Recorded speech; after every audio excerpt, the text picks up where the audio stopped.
back to the Biz Apps Classroom. I'm Jason Gumpert from MSDynamicsWorld.com. This series is all about training and learning, and it is produced as a partnership between 365.training and MSDynamicsWorld.com. On this episode, my co-host Juliak and I are talking to EY Kalman. He's a Microsoft Business Applications MVP, and some of you may already know him better by his online alter ego, the CRM Ninja. In his role as a director for his firm's Microsoft Biz Apps Services team, EY is not only working on Dynamics 365 projects with clients, he is interviewing and hiring people to join his team in various roles. EY shares his views with Julie and me related to the importance of applied skills and Microsoft's efforts around applied labs and their benefit to people at various career stages. He also shares some of his tips for nailing your next interview and why certifications are just one factor when an employer is evaluating a Biz Apps professional. Hey, Julie. Hey, Jason. How's it going? It is going well. Beautiful spring day here in Colorado. Oh, nice. It's a cold and rainy day in New England today, but we are starting off another episode here. It's great to have a new guest and a new theme, new topic to talk about today. We have EY Kalman. Hi, EY. Hey, how's it all going? Great. Can you tell us a little bit about yourself? Sure. So my name is EY Kalman. I'm based in the UK, where the weather is not as good as where Julie is at the moment in Colorado. I've been working with Microsoft Technology Biz Apps since version 3.0 on-premise. I've worked at end users. I've been a contractor. I'm now in the consulting space for the last 5 or 6 years. I also am a Microsoft certified trainer and have been that for a number of years as well. So I know we're going to be talking about sort of training and certifications and a variety of other stuff. So I thought I'd get that in. I've been around a bit, not as long as Julie, of course. I'm very junior compared to Julie. Well, I got in at 3.0 also. So EY and I were talking about certifications and the difference between being certified and having the experience, and how do you get to job without the experience and all you have is certifications. And that kind of just led us to this spot of let's have a talk on air about it. From my perspective, when I heard that, I thought it sounded great, and it seems to sort of fit in from my perspective of kind of running a whole gamut that you especially see with, I've seen it with MVPs and with other professionals, where people come into this space with learning that they gain either on the job or in university or just on their own. Are we going to kind of talk through some of that sort of range of ways that people are building up their skills? Yeah. Yep, absolutely. So EY, let's start with a super, super simple question. Can you share your opinion on certifications? I think certifications have an important role to play, both in terms of professional development, as well as obviously if people are going to work for a Microsoft partner from a partner status point of view. Having said that, certifications are not the be-all and end-all solution. And it's an interesting landscape because the question experience versus certifications is not new, right? It's been around for years, decades. But with the recent change in the way that Microsoft approaches certifications with bringing the new applied skills, it now gets even slightly more nuanced, because certifications versus applied skills versus experience is an interesting three-way dilemma. Absolutely. And we had a previous episode where we talked about certs and how back in the CRM 3.0 certification, it was memorization. And so if you were good at memorizing things, you could pass the test, regardless of whether or not you actually knew what you were doing. And more recent certification exams have gone away from that, and it's not so much memorization as it had been in the past. Yes, you're correct. I remember back, my first certification I took was 4.0 because I came in at the tail end of 3, so I didn't bother getting certified on that. And you're right, you could just get the book. As long as you had a good memory, you could memorize everything. You had a very decent chance of taking the exam. Then you got onto a project and you were absolutely lost, and as the best case scenario. But nowadays, over the last 3 or 4 years, Microsoft have iterated the way the certifications are created, that it's not just about, being able to memorize, because you can't memorize. It's not about where you click. It's about, the process you do things. You need to have the hands-on experience to be able to do that nowadays and pass certifications. I always tell people, if you're studying for certification, spin up a trial. You need to be hands-on with the technology. You can't do it from a theoretical level anymore. Yes, absolutely agree. So as you progress through your career, are certifications still important? So it's a really good question, that. I think it's important for people to have certifications. Again, if they're working at a Microsoft partner, because that adds, that contributes to the Microsoft partner status. It also allows people to understand, if you're more senior and you haven't taken a certification, you may not understand what people who are more junior, who are studying for certifications, are actually going through and what they're sitting. So it gives you an appreciation for that. They're not as needed as you continue your career and you become more experienced. They become sort of more nice to have. But definitely when starting off, I think certifications, at least the basic fundamental certifications, is actually really important to have. I don't disagree. So when I'm just starting out and I am trying to get a job and I don't have experience, what could I do in an interview that could help me get a leg up when all I have in my pocket is those certifications, whether they're the traditional exams, the applied skills? What kind of other important aspects of my professional development can help me do better in the job market? So one of the hats that I wear at my current partner is recruitment. I'm generally the first stage gate in practically every single interview that takes place for it, once we've qualified an actual CV. And when I'm looking at junior roles and I'm comparing people, I will generally put a preference, right? And I'm assuming people either have no experience of the technology or, a few months, probably under a year or so. I will generally give preference, although I'm probably going to interview both people, but for people who actually have a certification. And the reason for that is certifications on something that, somebody with no idea about the technology can just sit down and breeze through in 10 minutes.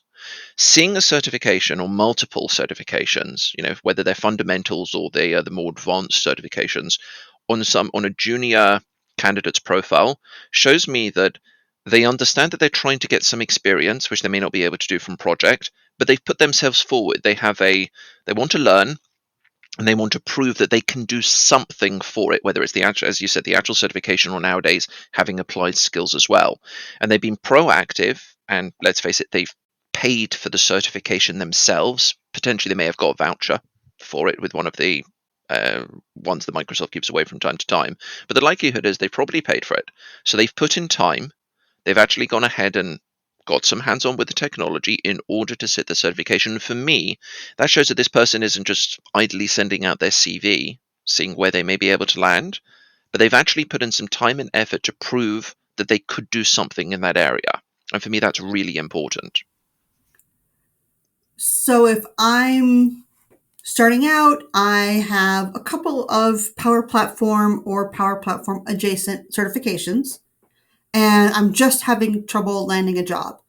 Would I be better off getting additional certifications for additional, maybe not so adjacent technologies, or making my own projects and doing some more hands-on? How could I best spend my time while I'm waiting to land that job? So I think that's another really good question.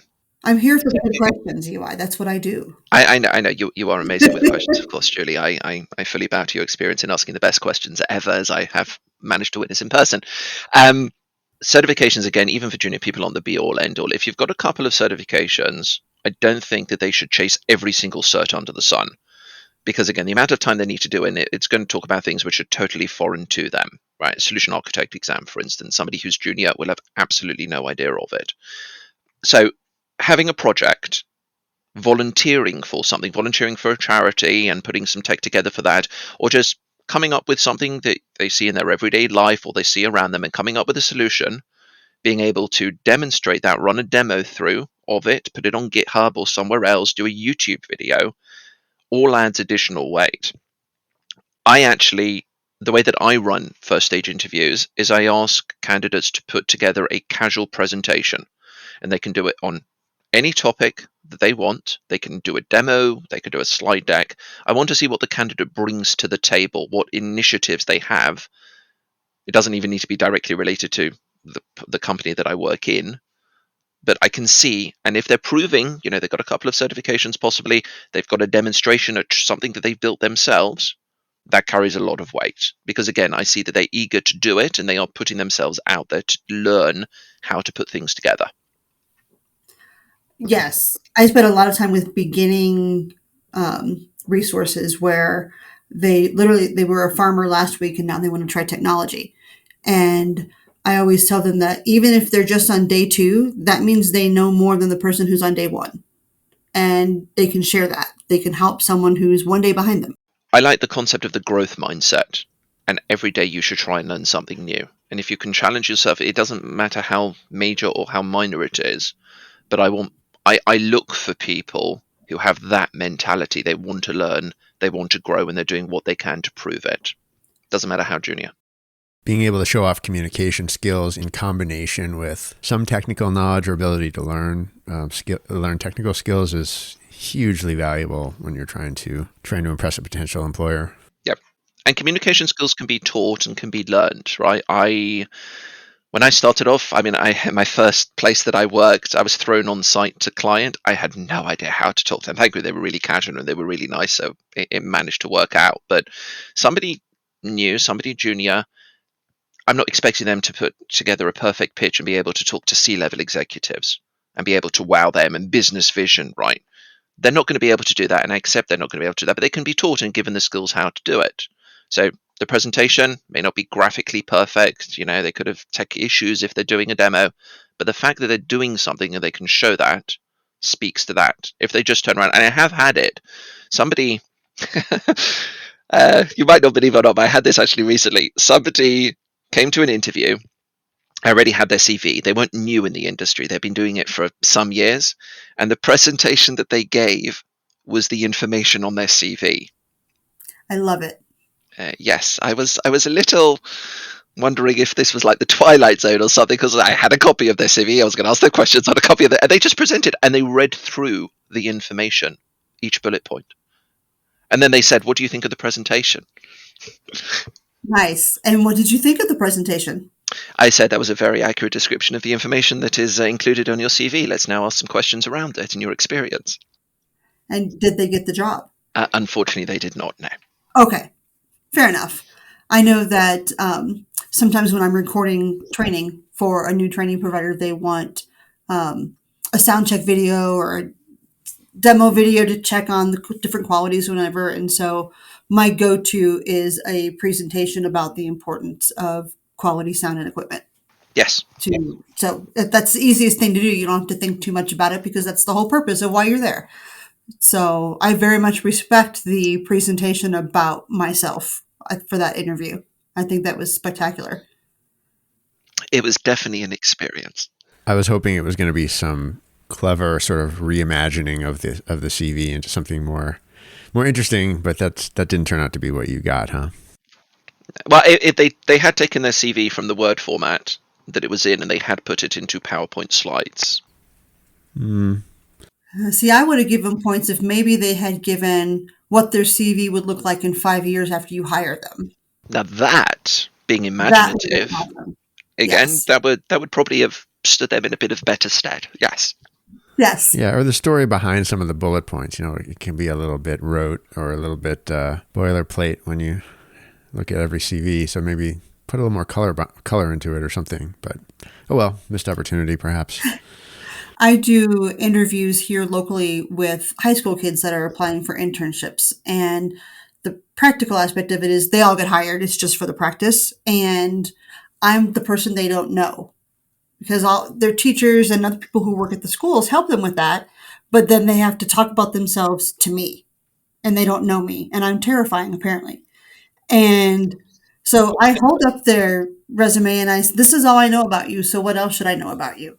And they're like, "But that's me. That's all what I'm here about to me." talk about. No, this isn't all about you. Tell me more. Tell me the stories behind this. Well, storytelling is a whole another art, again, which Yeah. can be very helpful. And there are a lot of courses out there and free and stuff as to the art of storytelling, because that also would And, appeal to me in terms of if and somebody talking can about weave yourself that. is hard.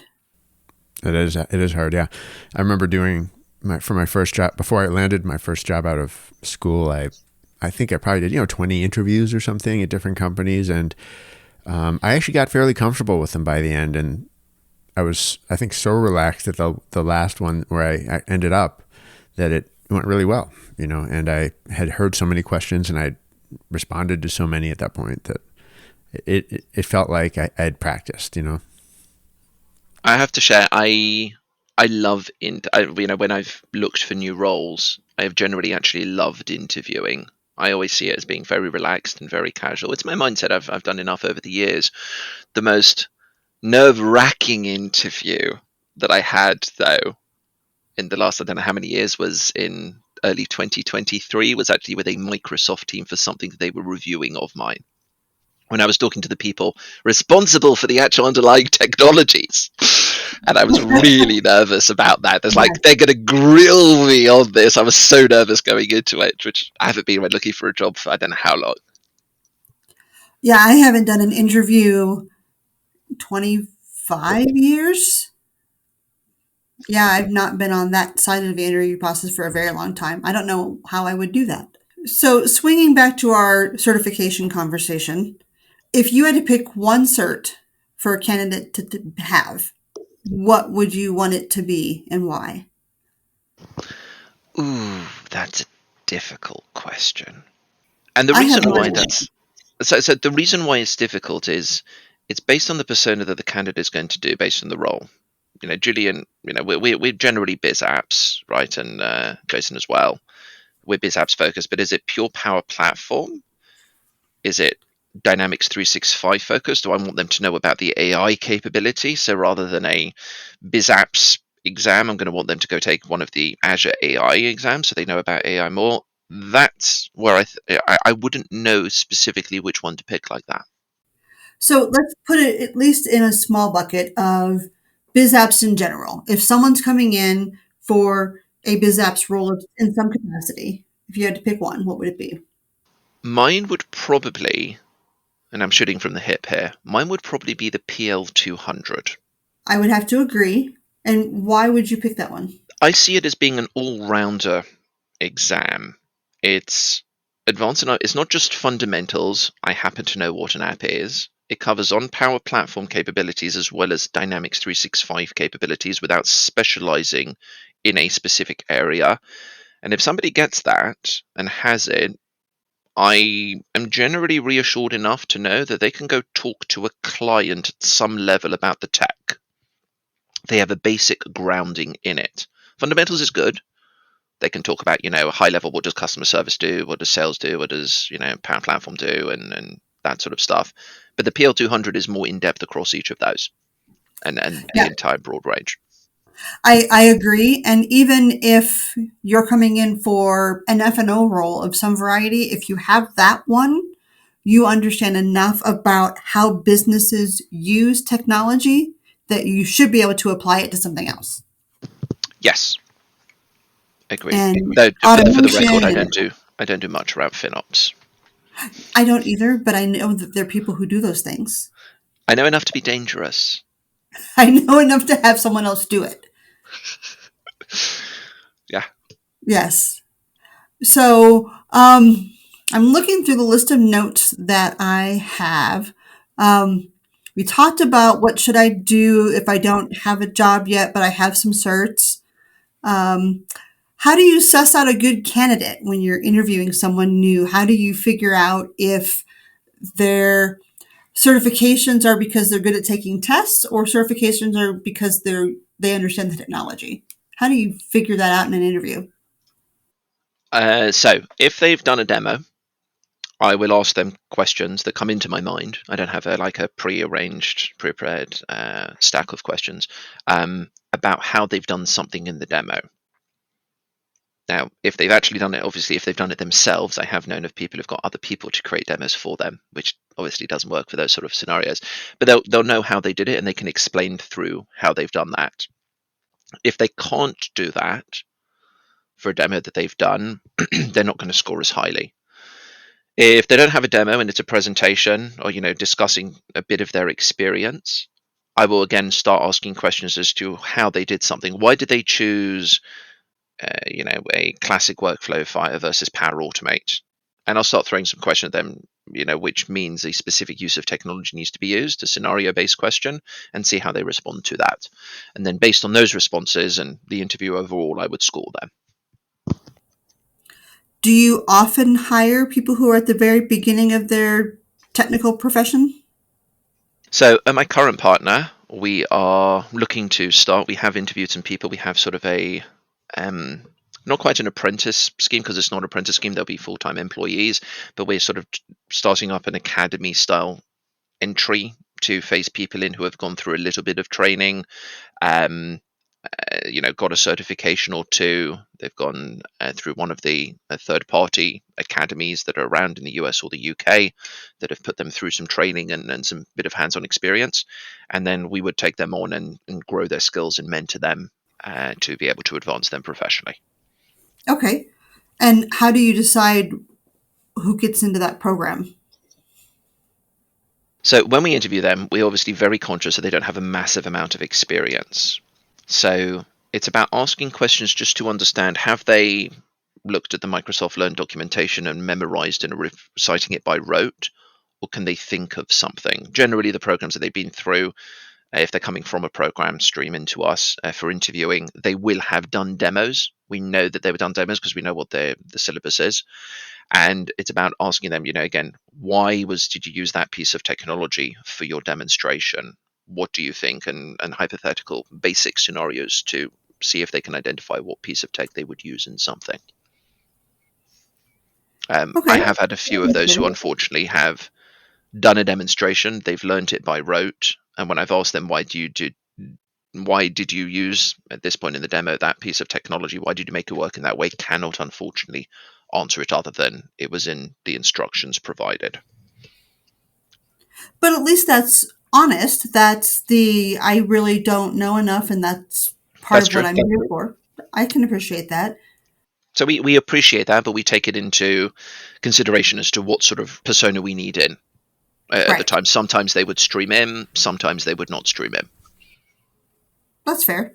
Do you ever differentiate between people who are coming in maybe as a first job, maybe right out of school, versus someone who's a career changer, maybe coming out of an industry role that's maybe non-technical or at least not Microsoft technology focused? So my approach to that is, I don't go, what have they done before necessarily? I go, are they new into this tech space? And if the answer is they are new into this tech space, then I would generally treat them the same. Again, I usually would, I guess, have a sort of expectation that somebody who's a career switcher could put together a presentation or a demonstration of something, even being very new to the tech, about something that they've experienced in their previous job roles or what they've come across. They've got more life experience versus they're straight out of school or college or something. That would be sort of my only expectation in that. But just because somebody was doing something else, I'm not going to expect them to be very experienced in this area that we work in. Is college important for our space? No, college is not important for the space. I incidentally have a college degree, not because I did anything majorly great at college. I happened to be on a learning program which had credits and therefore could have a degree at the end of it. But I always say hands-on experience is worth a lot more than something paper-based, especially because degrees, wherever you are in the world, it's a syllabus, and the syllabus is drawn up and normally stays around for a couple of years at the minimum. It might be changed a bit, but technology moves so fast that I'd much rather have somebody with, some hands-on experience of something, even a couple of months, versus somebody who's just studied theory. Right, I agree. And I've worked with several universities where they just can't keep up with the technology. So how do you craft a program that gives them lifelong learning skills, but something they can, do on day one after graduation? That's tough. Industry can move faster than academia.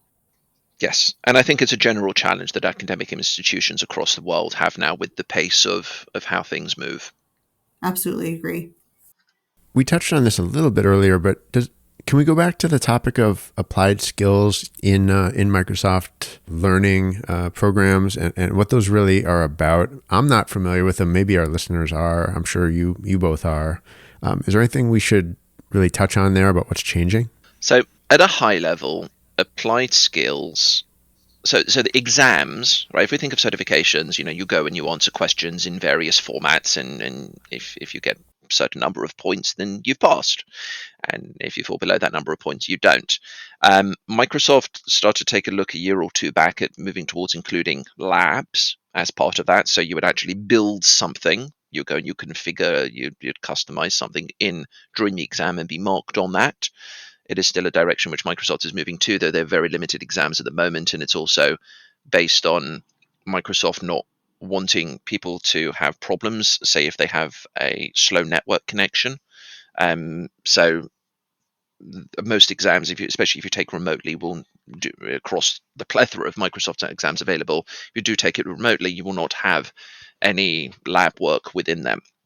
Applied Skills then took the concept a little further, which was the certification shows you know how to do something. You've been a bit hands-on. You're answering questions, which some questions, let's face it, these are questions you could guess. Applied Skills is this is a scenario. You need to actually build something, and you get the piece of paper if you built it correctly, because after you build it, you then submit it and it's marked automatically, admittedly, by the system. Is not somebody manual marking what you've done, but they check you've actually created it. You need to develop a Power Automate. So have you done the steps? Have you done the actions and the triggers? Have you put the relevant conditions in place? So it goes to show in some ways, at least, that you're actually decently hands-on with the tech and understand how to use it. And I think it's very valuable. It's different to the way the certifications work, obviously, for it, but it shows me if somebody turns up with that, and especially they're free. Well, they're free at the moment. Who knows what Microsoft might do in the future? But if somebody turns up with 5 or 6 of those, I know that they've spent time. They've actually done it, and the Microsoft system has graded them as having passed it. So again, it shows me that they've been proactive in being able to prove through whatever they can that they can do it. And to be clear, those are intended for people who are on the beginning part of their career, not advanced architects who have to go through and creatively solve problems that are presented because Yes. they don't exist in a vacuum. These applied skills are great, and I think they're a fabulous step toward better certifications, but they are definitely for the beginners, not for Yes. the creative problem solvers with 10 years of experience. That's right. And I'll admit something publicly on air whilst being recorded, and this will be published at whatever point it will be. So there's no need to strip this out. I have multiple times failed multiple applied skills. And the reason for that is, as Julie, you just said, right? It's based on people earlier on in the career. Microsoft doesn't create these applied skills to be very, very complicated. They have what they call a minimum viable candidate or something like that. I can't remember the exact phrase that they use. And I was talking actually recently with somebody in the Microsoft program. I went, but I keep failing them. And they went, that's because you're thinking too advanced. If you're trying to work out, you could do a scenario, you could answer a scenario with A or B or C or D. You're already way out of the range for what these applied skills are aimed at. For it is to show basic understanding, being hands-on with the technology. So yes, it is for people starting off with the technology rather than people who've been doing it for a number of years. And I will admit on air, on being recorded, that I have not taken any of the applied skills certification. I don't know what you call them. Labs. They're just called applied skills. Yeah, I've never participated in attempting to get one of those certifications. You should try it just for the experience. Just so I can have a failure in my transcript? It's not considered a failure on the transcript. Okay. And you would know because you have many of them. Well, because you kept telling me that I wasn't able to. I mean, look, it's again in terms of just expanding on what I said about being minimally qualified to take it, that candidate profile which Microsoft create for it, right? If we take Power Automate as an example, right? Power Automate, when you create actions and all the rest of the different steps in there, it automatically populates the name of the action. So if you create a record, it goes create a record, and then create a record 2, and create a record 3, and create a record 4. And that's just the way it is. Best practice with anybody who's decently hands-on is you rename those to say what it actually does. So whenever I created something, I did the Power Automate one, I renamed it, and I failed it because I had put the rename in place. Because Microsoft is not expecting people to have best practice knowledge at that start of their career and product information. That's fair. And I could also see why on the Microsoft side, you have to draw a line in the sand somewhere, right? What are we going to grade for? Oh, absolutely. And if we allow people to give logical names, what's logical to me may not be the same thing that's logical to you. And that is also very true. Leaving aside, of course, different languages. Just on the hiring topic again, what else are you seeing in terms of candidates these days? Are you seeing a lot of interest in the roles that you are hiring for? Are they super competitive compared to, I don't know, a year ago, or jobs you might have been helping to hire on 3 years ago, 5 years ago?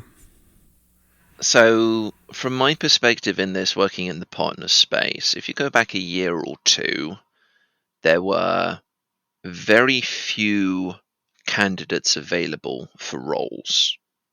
It was a candidate driven market essentially. This led to challenges in partners and user organizations as well, actually finding people for it. The market has evened up slightly. It will depend geographically, whether you're in the US, the UK, Europe, wherever you are in the world for it. There are differences based on regional availability, but we have seen there are now more candidates who are available and more people who are interested potentially in looking at switching from their existing partner or existing employer versus a year or two back. Having said that, there is a lack of skill set, which is why initiatives such as Julie, the 365 Training Academy and such are such amazing resources for people to do. Because I remember, go back, I think it was 5 years ago or so, 4 or 5 years, and Microsoft was saying, 500 million apps by 2025. And then they stopped saying that a couple of years back because the number was going up. But the skill sets that are needed are not there. The number of partners who need people, the number of end user organizations that need people, there is a shortage in terms of skills and people being good with them. And this is continuing to be a slight challenge in terms of finding people who, even if they're not qualified, they haven't got a lot of experience, but are willing to put in the effort and, again, that growth mindset to be able to get to that point. It's not always easy to find those people. Right. There's only so much we can teach in a training environment. At some point, you need to do the work, right? Yep. We can think of custom scenarios and capstone projects and all of these things, but until you're working on customer requirements, until you're in that customer meeting, until you're hands-on keys making that form from the requirements documentation and so on, there's only so much that we can do in the training space before you need the opportunity to have the job to get paid to do it. Absolutely. But again, for people who are new into the technology and trying to find stuff, I say to people, volunteer, see what you can use tech for. Charities, charities can have access to charity licensing, which is really cheap. Volunteer with them. Open source hackathons as well. Microsoft has various competitions that you can put solutions in for, built around technology as well. Submit for them. Go be a part of it. Get involved in your local community as well to be able to learn, to be able to expand your skill set, because that will make you a much more attractive candidate for an employer looking to potentially hire you. That sounds like a great place to wrap up. I think that's great advice. Well, EY, thanks so much for being here. Yeah, thank you, EY. It's been an absolute pleasure and honor to be able to come on the show. Thanks for joining us again on the Biz Apps Classroom. Thanks also to EY for being here to talk applied skills and hiring. You can keep up with EY on his blog, thecrm.ninja. And if you want to support the podcast and improve your skills in the Dynamics and Power Platform space, we have a special offer for you on an annual plan at 365.training. Check out the link in the show notes for details. If you'd like to get in touch with us, you can reach us by email, jason@msdynamicsworld.com and julie@365.training. We'll see you again soon in the Biz Apps Classroom.